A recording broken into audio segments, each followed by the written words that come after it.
Halo teman-teman, kembali lagi sama Amo Yudo yang kemarin udah kita kenalin. Nah, hari ini kita mau kenalan lebih banyak nih dengan Amo Yudo nih. Mo, kan kita tahu Romo nih baru balik dari London nih. Wah, London ya, jauh tuh. Jauh, jauh banget. Padahal cuma dari katedral ke Mangga Besar doang tuh. Iya, betul. Nah, Mo, boleh nggak sih ceritain ke kita? Awalnya gimana sih ceritanya bisa tiba-tiba nyampe ke London tuh? Ya, untuk studi sih Untuk sebenarnya. studi. Belajar antropologi sosial. Nah, apa itu? Oke, Tahu nggak apa? antropologi Nggak sosial? tahu, Mo. Saya pun juga nggak tahu. Tahu. Jadi belajar tentang manusia, pola hidup, budaya, begitulah. Oke.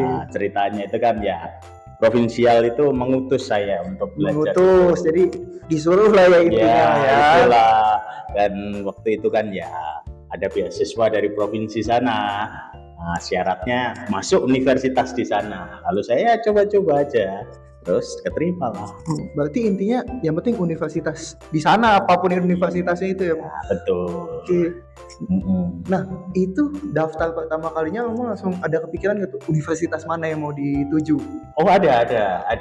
Namanya SOAS. SOAS. School Oriental of Asian African Studies. Oh. Itu bagian dari Universitas London gitulah. UI-nya London. UI-nya London. Ada hutannya juga tuh jangan tuh. Tapi bagian yang antropologi. Oke. Berarti kalau namanya udah Asian African School berarti dia lebih fokus mempelajari tentang yang di Asia dan Afrika terutama ya. Ya, pendekatannya lebih Asia. Jadi kan kalau universitas di luar itu kan biasa terkait dengan metodologi pendekatannya. Nah, ini yang SOAS ini khusus metodologi cara berpikir Asia. Oke, berarti memang spesifik untuk nanti ya diterapkan kembali di Indonesia. Iya, begitu. Nah, jadi itu. Jadi bikin penasaran lebih lanjut nih sebenarnya. Berarti selama studi di sana kan hitungannya S2 ya, Mo ya? S2 master. Nah, di sana itu mirip nggak sih kuliahnya dengan di sini? Apa berbeda jauh? Apa gimana tuh? Boleh diceritain tuh. Ini menarik. Saya tuh seneng studi di Inggris karena cara pendekatannya yang berbeda dengan beberapa universitas lain ya. Jadi contohnya gini, sebelum kuliah itu kita diberikan 5 atau sampai 10 artikel gitulah untuk dibaca. Lalu saat kuliah dosen itu tidak menjelaskan semua, paling hanya 15 menit. Setelah itu diskusi dari paper atau artikel yang sudah dibagikan. Nah, dalam diskusi itu dosen tidak pernah mengatakan, oh kamu salah, pendapatmu salah, enggak. Tetapi misalnya ada beberapa keliruan, dia akan bertanya lebih lanjut. Kalau ini hubungannya dengan ini apa? Jadi pendapat seseorang itu sangat dihargai. Nah, itu yang menarik di sana. Oke. Berarti kalau saya nangkap dosennya ini lebih kepengen untuk kita berpikir lebih jauh lagi, mendorong kita berpikir lebih menarik. Jadi bahkan untuk ini kayak paper gitu ya, dosen itu selalu pesan, kamu jangan menulis apa yang sudah saya ajarkan. Nah, bingung kan? Nah, justru dia mengajak, kalau kamu mau menulis sesuatu, kritisi yang saya ajarkan, atau buat sesuatu yang baru, tetapi harus ada alasannya, ada dasar-dasarnya. Nah, ini yang menarik. Justru kalau kita hanya misalnya nulis sesuatu yang diajarkan, ilmu mati di situ. Dia pengen ilmu itu hidup terus. Berpikirlah. Apalagi kalau terutama saya kan lagi nyusun skripsi juga nih. Kalau di sini kan lebih fokusnya kita nemu artikel dulu, kita kembangin dari situ, tapi basisnya harus kita kembangkan dari penelitian yang udah ada. Berarti kalau di situ kita didorong untuk lebih bikin penelitian baru lagi kali ya, Mo. Betul. Cara berpikirnya di luar itu seperti itu yang bagi saya menarik dan pendapat kita itu dihargai. Sangat dihargai oleh mereka. Ini satu poin menarik nih teman-teman, karena di Indonesia terutama untuk S1 itu setahu aku ya, memang kita cuma dianjurkan untuk mengembangkan penelitian yang udah ada. Tapi kalau misalnya itu diterapkan di Indonesia juga kayaknya menarik gitu ya. Jadi mungkin lebih banyak lagi judul-judul skripsi baru untuk S1. Iya, tetapi orang harus banyak membaca dulu sih, makanya itu yang menjadi yang kuat di Eropa itu sebenarnya budaya membacanya. Oke, Mo, kita geser dulu nih. Tadi kan pendidikannya. kehidupan di sananya seperti apa tuh Mo? Kehidupannya menarik. Mau yang musim apa ini? Karena ada 4 musim nih. Ya secara keseluruhan aja lah Mo gitu Mo. Ya. Di sana di London sendiri khususnya itu menariknya ini gini, orang itu berjalan kaki atau naik angkutan umum gitu bis lah ya. Ya karena udara seger. Jadi sangat jarang orang naik mobil dan lain-lain. Ya ada. Tetapi ya resikonya macam-macam, parkir mahal dan lain-lain. Perawatannya juga mahal. Tetapi di sana kayak transportasi gitu itu sangat mudah. Tiap 500 meter lah, nggak sampai 1 kilo itu pasti ada halte. Dan ketika kita mau naik bis itu, kita sudah tahu sampai tujuan jam berapa. Karena ada aplikasi dan itu real time.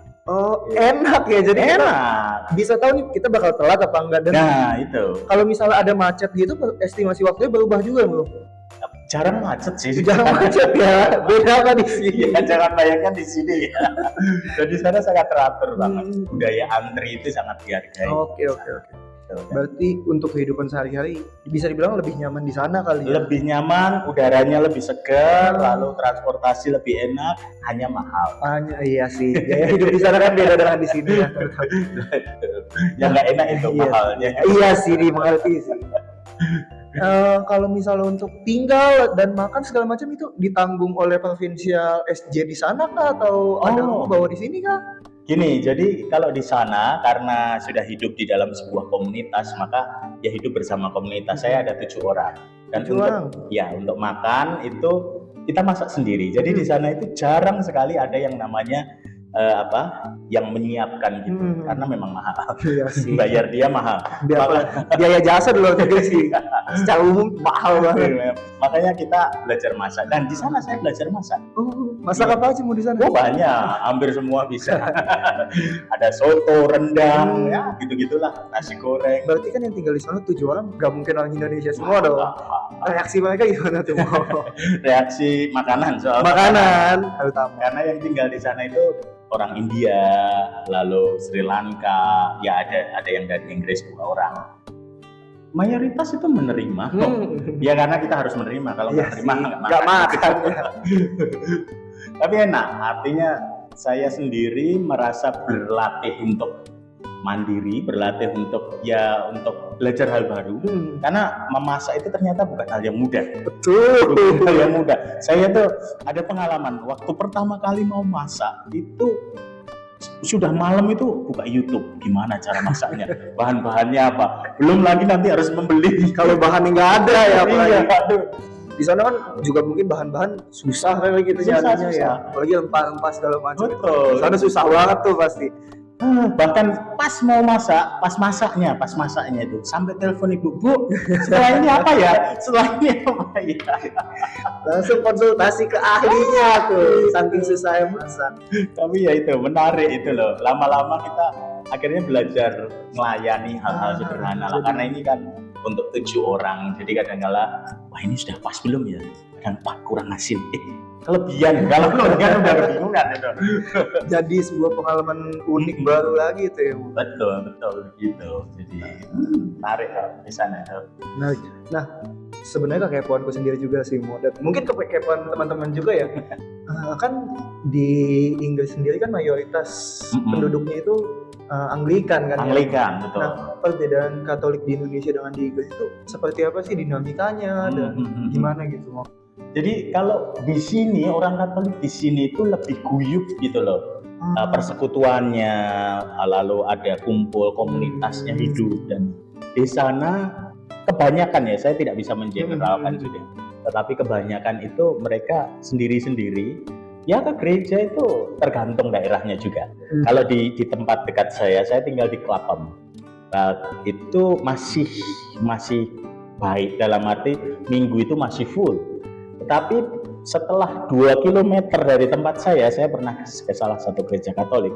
Saya misa itu jam 5 mulai, jam 5 kurang 5 itu saya masuk. Saya kira sudah telat ya. Loh kok baru 1 orang di sini. Jadi 5 menit sebelum misa itu kok saya orang kedua yang datang Masih sepi. masih sepi. Berarti sangat tergantung dengan daerah ya di sana ya. Iya, karena kan ya antara ini gampangannya lah yang utara dan selatan. Saya tinggal di selatan. Di selatan kebanyakan orang India, orang Asia itu banyak kan di sana dan komunitas keguyupan itu masih banyak. Tetapi yang daerah utara itu daerah bisnis, daerah orang-orang Eropa. Ya kadang-kadang ya tidak banyak yang ke gereja gitu. Mungkin karena daerah bisnis juga kali. Ya. Jadi di situ fokusnya memang bukan untuk tempat tinggal. Jadi orang-orang yang kesana juga nggak banyak. Mungkin karena dari tempat tinggal jauh ke tempat bisnis. Oke bisa dimulai di sini. Karena aku juga sempat dengar beberapa saat yang lalu ada seorang romo di YouTube ngomong untuk pertama kalinya Kristen ini nggak jadi agama mayoritas di Eropa malah. Nah ini kan sesuatu yang maksudnya setelah ratusan tahun agama Katolik jadi bukan Katolik lah, Kristen secara general kita bilang. Ini jadi pengalaman. Nah kalau misalnya di Inggris gitu ada juga nggak sih yang orang-orang datang ke gereja? Ini sebenarnya agak nggak terlalu bagus. Ya ke gereja cuma Natal sama Paskah doang. Oh ada juga ya. Bahkan Natal dan Paskah pun tidak ada. Nggak tahu itu Katolik atau Kristen apa ya. Bahkan sebuah perayaan besarnya nggak menarik ya.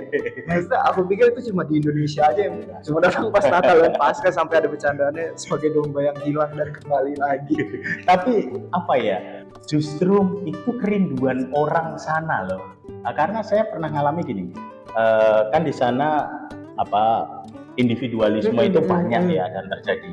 Lalu saya pernah menjumpai salah satu keluarga Katolik dan dia ketika saya datang ngajak ngobrol, keluarganya juga kumpul, beberapa temannya juga kumpul, itu dia ngomong saya merindukan ini, gitu ya.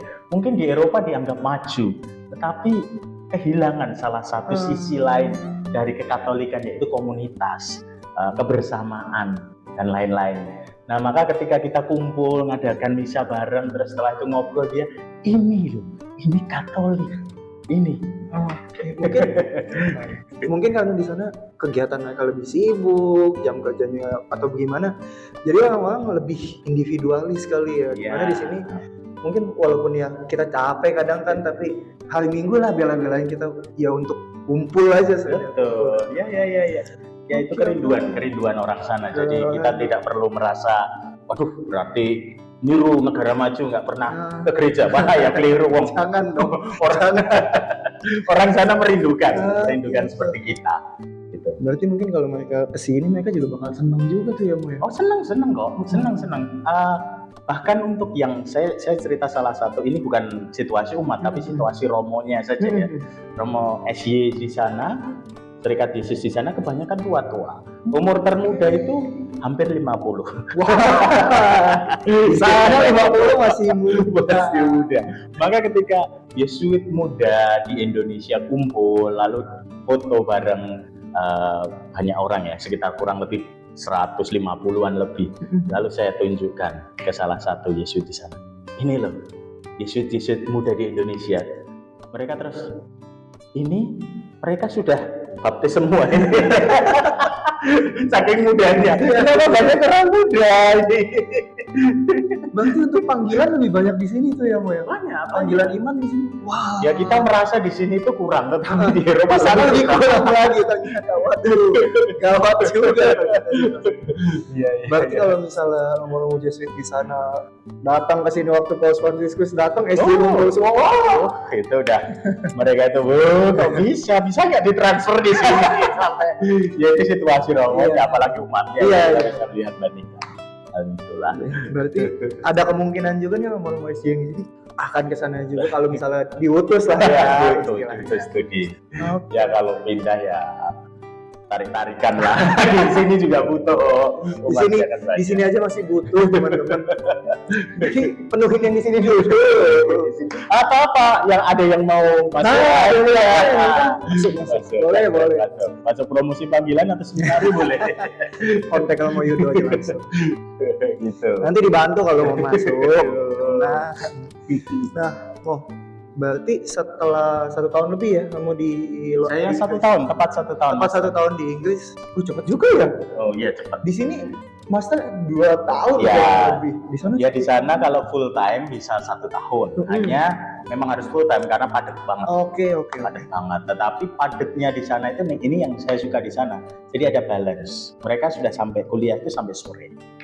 Udah setelah sore malam itu nggak akan ada kegiatan lagi karena itu waktu pribadi, waktu ngumpul bersama keluarga, temen, kepala. Capek ya, capek. Musim dingin diwajarkan. Aduh. Iya. Berarti walaupun siang sampai sore, pagi sampai sore sibuk, tapi setelah selesai itu Ya. masih ada waktu untuk diri sendiri ya. Ya masih me time gitu. Ya. Tapi di sana bukan semester sistemnya, Gimana tuh? term kayak catur bulan lah. Oh, berarti per 3 bulan lah ya? Ya 3 sampai 4 bulan gitulah. Terus nanti perbedaan lagi nih. jadi lebih cepat anunya, cara belajarnya juga beda, sistemnya juga beda. Terus yang term 3 itu khusus untuk penelitian dan nulis. Oke. Kalau di sini setahu untuk S2 4 semester tuh, berarti kan kurang lebih 2 tahun lah ya. 2 tahun. Di sana berarti lebih cepet. Nah, teman-teman yang mau ngambil S2 lebih cepet, coba tanya sama Yuda, bisa nggak dapat beasiswa gitu. Kalau saya bisa, kenapa kalian nggak? Bisa. Tapi masuk SC dulu. Banyak kok teman-teman LPDP, teman dari beasiswa Indonesia pemerintah itu menawarkan banyak. Iya, beasiswa. LPDP terutama ya sih ya. Ya, dan saya punya teman banyak di sana dari berbagai macam agama. Berarti teman-teman Indonesia Katolik kalau Katolik di Indonesia yang ada di London, kalau ketemu Romo pas misa atau di luar misa pun tetap ngumpul apa gimana tuh? Mereka itu ngumpul bahkan tiap minggu. Itu ke gereja bareng. Oke. Ke gereja, biasanya mereka dari gereja satu ke gereja lain ya. Terus sebulan sekali mereka core di salah satu gereja di sana yang cukup besar. Dapat jatah core gitu. Lalu juga 2 minggu sekali saya pernah main olahraga bareng mereka. Berarti sama ya lah ya. Kayak walaupun orang Indonesia di luar negeri pun tetap ngumpul bareng-bareng. Tetap ngumpul, itu kekhasan orang Indonesia ya. Jadi menurut saya itu sesuatu yang berbeda di sana. Ketika sudah ngumpul bareng itu biasanya kita langsung orang Indonesia ya. Merindukan. Apalagi jauh dari rumah ya, pasti nyari orang dengan yang background sama untuk merasa nyaman lah. Ya, yang sama mengenal yang sama lah. Gitu. Oke, pertanyaannya mungkin dari aku sih segitu aja. Teman-teman yang mau nanya tulis di komen di bawah aja. Boleh tulis di komen. Nanti di video selanjutnya mungkin akan kita jawabin pertanyaannya. Mantap. Oke, mungkin segitu aja kali ya, Mo. Oke. Hari ini jangan lupa untuk nonton, tungguin episode berikutnya. Banyak pembahasan seru lainnya. Oke, bye-bye.